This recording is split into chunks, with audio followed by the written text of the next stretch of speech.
नमस्ते, सत श्री अकाल, सलाम। तो आज की रीडिंग थी, क्योंकि मुझे हजारों सवाल आते हैं, उसका था सर बाकी तो हमें पता है, उनकी बाकी ट्रू इंटेंशंस क्या है। जो वो दिखाते हैं वैसे थे वो या वैसे हैं।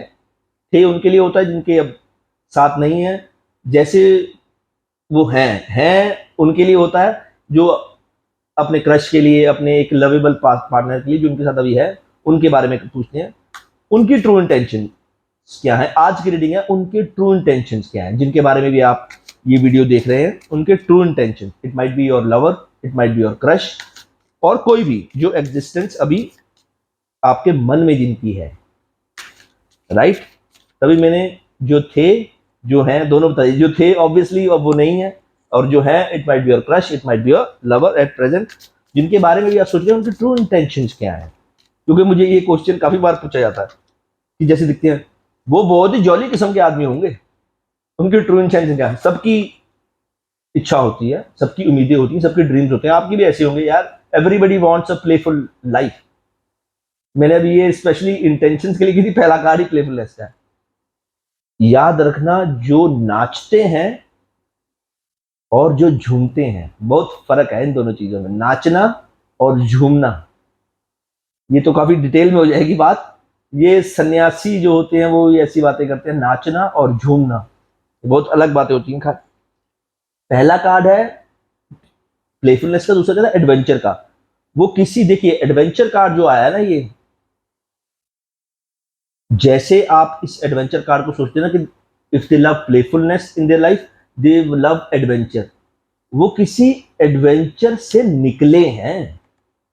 ये यंग फैमिली मेंबर्स के लिए भी हो सकता है कार्ड, और ओल्ड के लिए भी। मैं यही एक्सप्लेन करने वाला था, इसलिए मैंने कार्ड शफल कर लिया था पहले ही।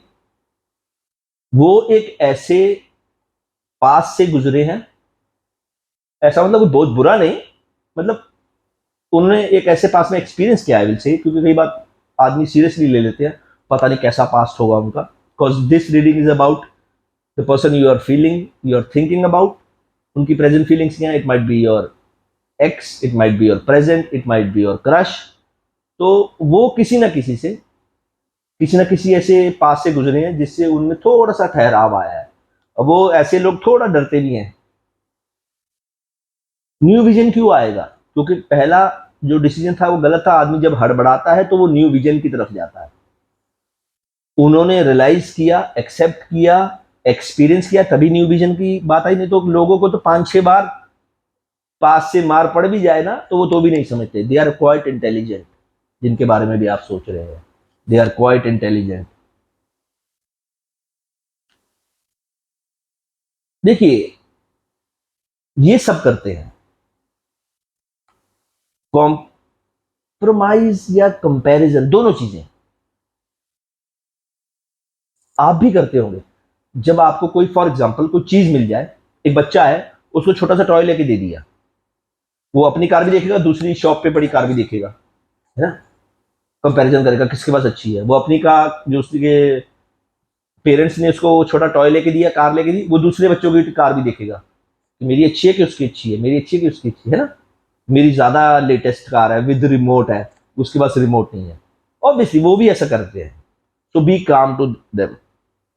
उनको आते हैं ट्रस्ट इश्यू। ट्रस्ट इश्यू, मैं ये नहीं कहूंगा कि उनका कोई ब्रेकअप हुआ है तो आए हैं वो, या एट प्रेजेंट उनकी फीलिंग्स हैं।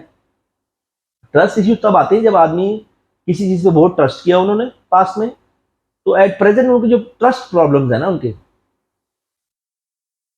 उन पे उनको हमेशा डर लगा रहता है कि यार मैं गिर जाऊंगा। वो चलने से पहले भी सोचते हैं कि यार आगे कुआं तो नहीं है। वो ट्रस्ट में फंसे हुए हैं।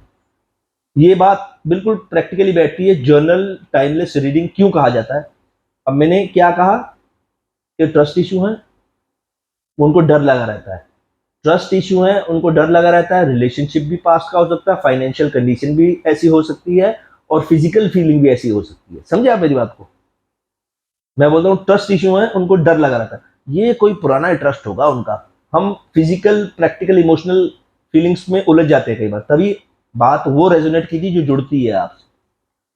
ट्रस्ट इशू है, पहले उसका कोई बॉयफ्रेंड होगा, हम ऐसे सोचते हैं। क्योंकि मैं खुल के बात कर लेता हूँ, हमें ऐसा लगता है। ट्रस्ट इश्यू उनको फाइनेंशियल लॉस पे भी तो हो सकते हैं, right? That's why tarot cards are about energy. Feel the energy, if it resonates with you then take it, otherwise let it go. Reading is not about you.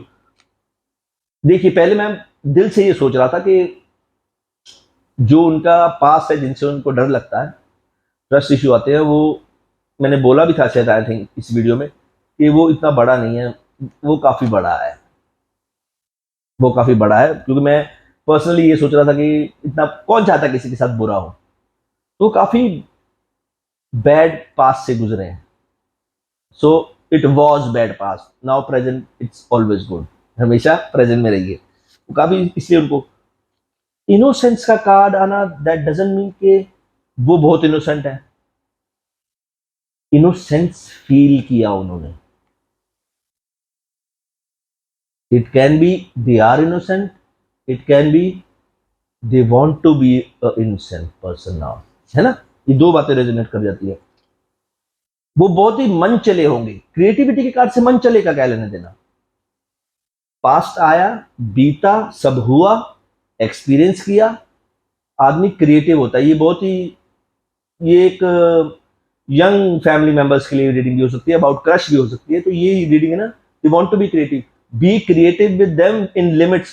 उनको सब पता है जो आप सोच रहे हैं। ये ध्यान रखिएगा, ये बात मैं बहुत कम बताता हूँ। मोरालिटी का कुछ ना कुछ तो ऐसा हुआ है, और इस बात को आदमी को, जैसे हम सिंपल लैंग्वेज में अगर बोल दें, किसी को मॉरल वैल्यूज पता लगती है। दैट्स वाई मैंने कार्ड देखने से पहले बता दिया था कि लिमिट पे रहना। उनको सब पता है आप क्या सोच रहे हैं। वो जिन्होंने ऐसा पास देखा, उसके बाद ना अग्रेसिव हुए, पास देखा गंभीर, थंडरबोल्ट, ट्रस्ट इश्यूज, सब कुछ, ना गुस्सा हुए ना अग्रेसिव हुए, इनोसेंट हो गए। और जो आदमी इनोसेंट दिख रहा होता है ना, उसको इनोसेंट कई बार समझ नहीं लेना होता। ये मेरी इंट्यूशन कहती है, जितना आप उनके सामने अपने आप को समझ रहे हो ना, वो आपसे ज्यादा क्लेवर है।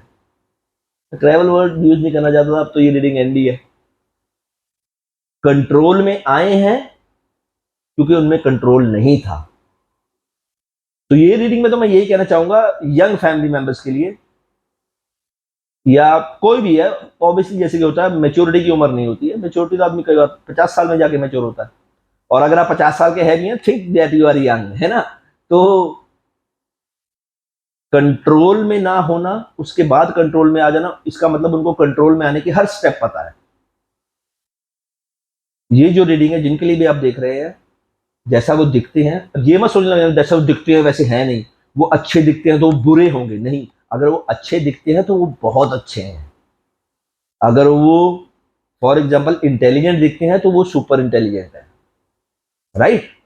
Always goes always go to positive side. अगर आप यही सोचते रहेंगे, अरे यार जैसे दिखते हैं वैसे है नहीं, वो बुरे ही होंगे, तो नेचर, कुदरत, आपको पता है मैं बहुत मानता हूँ उसको। तो कुदरत बोलेगी ठीक है, फिर जैसा तुम सोच रहे हो उसको वैसा कर देते हैं। चाहे वो आपको नहीं भी ऐसा कुछ दिखाते, आपको लगने लग जाएगा। तो बोलते हैं कि कुदरत बोलते हैं आप अपने इल्यूजन में घूमते रहिए। फिर इन दी एंड में लास्ट कार्ड देखना चाहूंगा। अरे पॉलिटिशियन से ज्यादा कौन चालाक होता है? वो पॉलिटिक्स से गुजरे और उनको पता लग गया है कि दो मास्क कैसे पहनते हैं। ये जितनी भी रीडिंग है, ये नहीं है कि जिनके बारे में सोच रहे हैं वो चालाक है, चतुर है, अच्छे नहीं है, जैसे दिखते हैं वैसे है नहीं। They might be a very good person. जैसे फॉर एग्जाम्पल ज़ोडिएक साइन में जेमिनी साइन होता है। जेमिनी साइंस को अच्छी तरह पता होता है दो चेहरे कैसे बनाते हैं, मास्क कैसे डालते हैं। इसका मतलब कि जेमिनी साइंस बुरे होते हैं? उनके जैसा कई बार एक जिंदगी भर का जीवन साथी भी नहीं मिलता। जेमिनी को सब पता होता है दुनियादारी में कैसे करना है, हस्बैंड के साथ कैसे चलना है ना? हस्बैंड है भाई, जो भी है।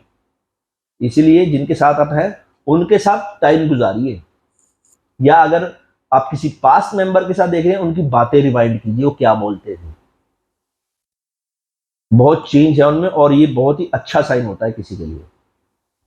सो यही थी आज की रीडिंग। Thank you.